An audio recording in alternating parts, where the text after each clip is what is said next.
Hello everyone, good morning. ધોરણ 7ના મેથ્સની અંદર આજે આપણે ચર્ચા કરીશું સ્વાધ્યાય 8.2ની. સ્વાધ્યાય 8.2માં આપણને ટકા વિશેની વાત કરી છે. તો ટકા શોધવા માટે બાળકો યાદ રાખવાનું છે કે ટકા હંમેશા 100 વડે જ શોધવામાં આવે છે. એટલે ટકા શોધવા માટે 100નો ઉપયોગ કરવામાં આવે છે. અને ટકા છે એમ શોધવા માટેનું સૂત્ર છે આપેલી સંખ્યા ગુણ્યા 100. હવે અહીંયા આપણે સ્વાધ્યાય 8.2નો પ્રશ્ન 1 શીખીશું, જેથી કરીને તમને કોઈ પણ સંખ્યાને ટકામાં કેવી રીતે ફેરવવી એ ખ્યાલ આવી જશે. તો જોઈએ સ્વાધ્યાય 8.2નો પ્રશ્ન 1, ટકામાં ફેરવો. એમાં પહેલી સંખ્યા છે 1/8. હવે તમને સંખ્યા અપૂર્ણાંક આપી હોય કે પછી પૂર્ણાંક આપી હોય કે પછી દશાંશ આપી હોય, કોઈ પણ રીતની સંખ્યા હોય, તમારે એ સંખ્યાને ટકામાં ફેરવવા માટે એ સંખ્યા એની સાથે 100નો ગુણાકાર આટલું જ કરવાનું રહેશે. એટલે આપેલી સંખ્યા ટકામાં ફેરવાઈ જશે. તો પહેલી સંખ્યા છે 1/8. તો 1/8ને ટકામાં ફેરવવા માટે આપણે લખીશું પહેલા 1/8 ગુણ્યા 100. 4 દુ 8, 25 ચોક 100, એટલે કે વધશે 25/2. 25/2 એમ ભાગાકાર કરીએ તો થશે 12.5. ટકામાં ફેરવવાનું જ્યારે કહેવામાં આવે ત્યારે તમને મળતા જવાબની પાછળ આ મુજબ ટકાનું નિશાન કરવું ફરજિયાત છે. ક્યારે આવું કરવાનું છે બાળકો?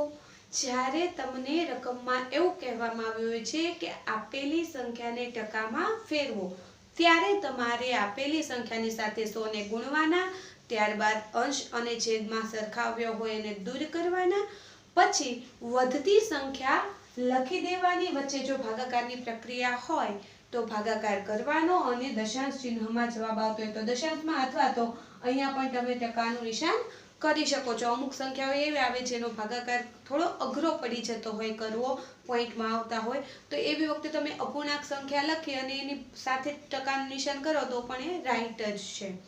બીજી સંખ્યા જોઈએ 5/4. તો બીજી સંખ્યા 5/4 ને આપણે જો ટકામાં ફેરવવા હોય તો પણ બાળકો સેમ એ જ પ્રોસેસ કરવાની છે. પહેલા લખી દેવાની છે આપેલી સંખ્યા 5/4 અને એને 100 વડે ગુણવાના છે. હવે 25 ચોક 100 થાય, છેદ ઉડતા હોય એને ઉડાડી દેવાના છે. 25 × 5 = 125, પાછળ ટકા. હવે તમને તો એવું થાય કે ટકા તો 100 વડે જ નીકળે છે, તો 100 થી વધારે ટકા ના આવી શકે. તો એવું જરૂરી નથી બાળકો. આપણી સંખ્યા અથવા આપણો અપૂર્ણાંક જે પ્રમાણેનો હોય એ પ્રમાણે ટકા આવી શકે છે. ત્યારબાદ જોઈએ પ્રશ્ન 2. પ્રશ્ન 2માં એવું કહ્યું છે કે દશાંશ સંખ્યા આપી છે, આ સંખ્યાને તમારે ટકામાં ફેરવવાની છે. તો આમાં કશું જ અઘરું નથી બાળકો, સાવ સહેલું છે. કેવી રીતે કરવાનું છે એ જોઈ લો. તો કે દશાંશ સંખ્યાને જો આપણે ટકામાં ફેરવવી હોય તો સૌ પ્રથમ આપણું જે સૂત્ર મેઇન છે આપેલી સંખ્યા ગુણ્યા 100, આ સૂત્રનો યુઝ કરવાનો રહેશે. તો પહેલા તો આપણે એ પ્રમાણે આપણા વિધાનને લખીશું. 0.65 છે તો 0.65 ગુણ્યા 100, જેમ આપણે પ્રશ્ન 1માં કર્યું હતું ને સેમ એ જ પ્રમાણે આપેલી સંખ્યા ગુણ્યા 100. હવે આપેલી સંખ્યા 0.65 છે, એમાં પોઈન્ટ છે ને એને આપણે દૂર કરી દેવો છે, દશાંશ ચિહ્નને ત્યાંથી હટાવી દેવું છે. તો શું કરી શકાય બાળકો? તો આપણે આગળના ચેપ્ટરોમાં એવું શીખ્યા છીએ કે જો દશાંશ ચિહ્ન પછી એક અંક હોય તો દશાંશ ચિહ્ન દૂર કરી અને છેદમાં 10 લખાય. જો ચિહ્ન પછી 2 અંક હોય તો છેદમાં 100 લખાય. 3 અંક હોય તો 1000 લખાય. તો અહીંયા જો દશાંશ ચિહ્ન પછી 2 અંક છે, માટે તમે છેદમાં મૂકી શકો 100 અને દશાંશ ચિહ્ન દૂર કરી દઈએ. અહીંયા પણ 100 છે, ઉપર પણ 100 છે, બંને 100 ને દૂર કરીએ તો વધશે 65. બીજી સંખ્યા છે 12.35. અહીંયા આપણે શું કરીશું તો કે આપેલી સંખ્યા 12.35 એને ગુણ્યા 100. હવે પોઈન્ટ દૂર કરીશું તો પોઈન્ટ પછી 2 અંક છે, 3 અને 5, તો 2 અંક છે માટે છેદમાં લખીશું 100 ગુણ્યા 100. હવે શું કરીશું તો કે જો અહીંયા 100 અને અહીંયા 100, બંને 100 સેમ છે, અંશ અને છેદમાં સરખી સંખ્યા છે, તો એને દૂર કરીશું. હવે જે સંખ્યા વધે છે એને આપણે ટકાના નિશાન દ્વારા દર્શાવીશું. તો હવે વધે છે 1235, 1235 અને પાછળ ટકાનું નિશાન. હમણાં જ મેં કહ્યું હતું ને બાળકો કે એવું જરૂરી નથી કે ટકા 100 સુધી જ આવે. આપણી સંખ્યા જે મુજબની હશે એ પ્રમાણે વધારે પણ ટકા આવી શકે છે, 100 કરતાં વધારે અથવા 100 કરતાં ઓછા. ઓકે, હવે જોઈએ પ્રશ્ન 3. પ્રશ્ન 3 માં એવું કહ્યું છે આકૃતિના રંગીન ભાગના ટકા શોધો. તમને જે આકૃતિ આપી છે એમાં પહેલા રંગીન ભાગ કયો અપૂર્ણાંક દર્શાવે છે તે લખવાનું છે, ત્યારબાદ તેના ટકા શોધવાના છે. તો અહીંયા આકૃતિ આપી છે, આકૃતિ કયો ભાગ દર્શાવે છે? તો કે આકૃતિનો રંગીન ભાગ છે એ આકૃતિનો કુલ ભાગ 4, એમાંથી રંગીન કરેલો ભાગ 1/4 ભાગ છે, એટલે કે 1/4 ભાગ દર્શાવે છે. હવે આ 1/4 છે એને જો તમારે ટકામાં ફેરવવા હોય તો શું કરશો? ગુણ્યા 100. 25 ચોક 100 થશે, માટે ટકા થશે 25. ખ્યાલ આવે છે બાળકો? ફરી વાંચો, બીજી આકૃતિમાં શીખીએ. પહેલા તો આખી આકૃતિ છે એ કેટલો ભાગ દર્શાવે છે? તો કે આકૃતિ માં કુલ ભાગ કેટલા એ છેદમાં લખીશું. કુલ ભાગ 1 2 3 4 5 6 7 અને 8. એમાંથી રંગીન કરેલા ભાગ 1 2 અને 3, જેને આપણે લખીશું અંશમાં. એટલે કે આકૃતિ છે 3 અષ્ટાંશ ભાગ દર્શાવે છે. તો હવે આ 3 અષ્ટાંશ ભાગ છે એને આપણે ફેરવીશું ટકામાં. ટકામાં ફેરવવા શું કરીશું? 3/8 ગુણ્યા 100. 4 દુ 8, 25 ચોક 100, 25 તેરી 75 છેદમાં 2. બંનેનો ભાગાકાર કરીએ તો 37.5 મળશે. ત્યારબાદ જોઈએ પ્રશ્ન 4. 250 ના 15%. જો બાળકો અત્યાર સુધી એવું આવતું હતું દરેક પ્રશ્નમાં કે આપેલી સંખ્યાને આપણે ટકામાં ફેરવવાની હતી. હવેના પ્રશ્નમાં એવું કહ્યું છે કે આપણને એક મૂળ સંખ્યા આપી છે અને એના ટકા આપ્યા છે અને આપણે એની રકમ શોધવાની છે. જો સવાલમાં એવું જ કહ્યું છે માત્ર શોધો. તો જ્યારે બાળકો આવું હોય કે રકમમાં તમને ટકાનું નિશાન આપેલું હોય, યાદ રાખજો બાળકો, જ્યારે રકમમાં તમને ટકાનું નિશાન આપેલું હોય ત્યારે તેને રકમને આન્સર લાવવા માટે અથવા તો એ શોધવા માટે બહુ સહેલું છે કે જે પહેલી સંખ્યા છે 250 લખી દેવાની છે, 15 લખી દેવાના છે, ટકાનું નિશાન દૂર કરી અને છેદમાં લખવાના છે 100, કારણ કે ટકા આપણે 100 વડે શોધતા હોઈએ છીએ.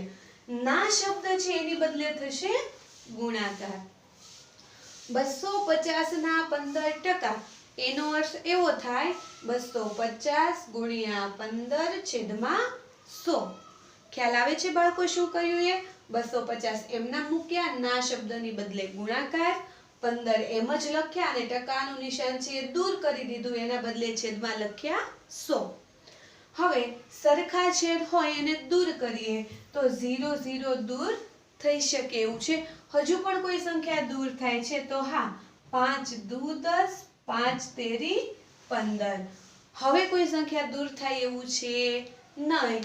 25 તેરી થશે 75 છેદમાં 2, એટલે કે 37.5.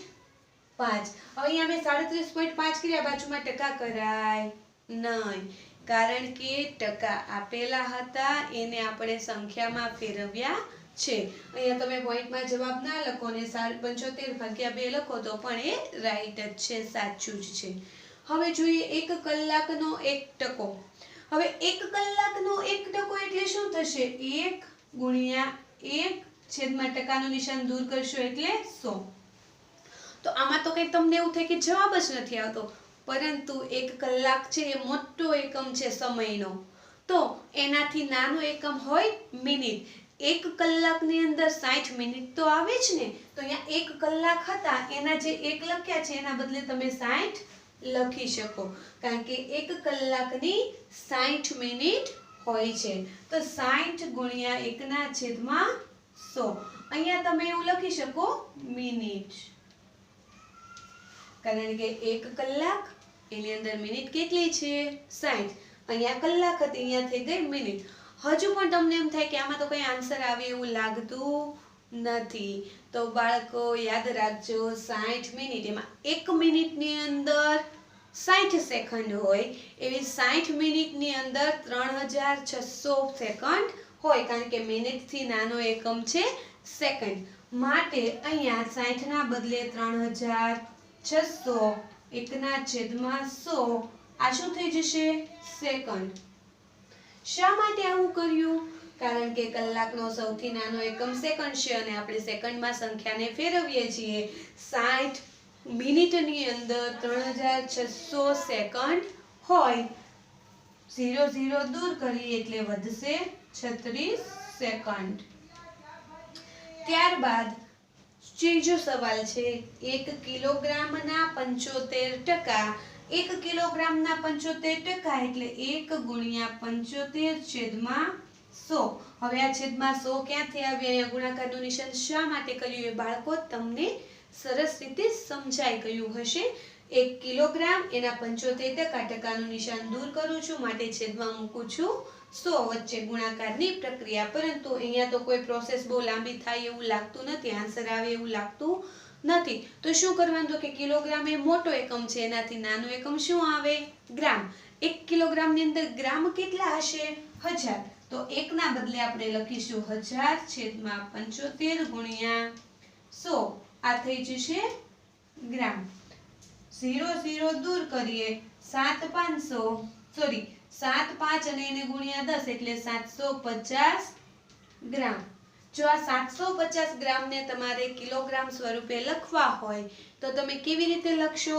તો 750 ગ્રામને જો કિલોગ્રામ તરીકે લખવા હોય તો 750/1000 કરો એટલે 3 અંક પહેલા પોઈન્ટ, એક 0 તો ઉડી જ જશે. હવે 2 અંક પહેલા પોઈન્ટ રહેશે એટલે 75/100 રહેશે એટલે 0.75 કિલોગ્રામ.